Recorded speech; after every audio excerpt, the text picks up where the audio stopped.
జగిత్యాల జిల్లాలో ఇంటర్మీడియట్ పరీక్షల నిర్వహణకు ఏర్పాట్లు పూర్తి చేస్తున్నామని జిల్లా ఇంటర్మీడియట్ బోర్డు అధికారి నారాయణ అన్నారు. 28 పరీక్షా కేంద్రాలు ఏర్పాటు చేశామన్నారు. ఆయా కేంద్రాల్లో 14,450 మంది విద్యార్థులు పరీక్షలు రాయనున్నట్లు తెలిపారు.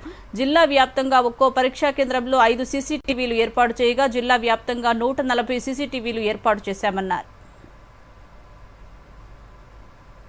ఈ విద్యా సంవత్సరంలో పరీక్షల నిర్వహణ పకడ్బందీగా చేయడానికి మా ఇంటర్మీడియట్ బోర్డు సెక్రటరీ గారి యొక్క ఆదేశాల మేరకు అన్ని కళాశాలలో 5 సీసీ కెమెరాలు ఏర్పాటు చేయబడ్డాయి.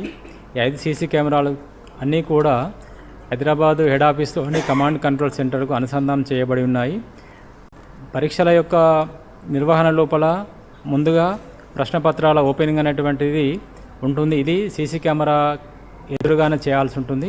విద్యార్థులు పరీక్షా కేంద్రానికి వచ్చే సమయంలో వారి వెంట ఎలాంటి మొబైల్ ఫోన్స్ కానీ, ఎలక్ట్రానిక్ గ్యాడ్జెట్స్ కానీ, లేదంటే స్మార్ట్ వాచెస్ కానీ తీసుకొని రాకూడదు అనేటువంటిది మేము మీడియా ద్వారా ప్రతి విద్యార్థికి చేరేలా సమాచారాన్ని అందిస్తున్నాము. 8 గంటల 45 నిమిషాల తర్వాత విద్యార్థులకు లోపలికి అనుమతి ఉండదనేటువంటి ఒక విషయాన్ని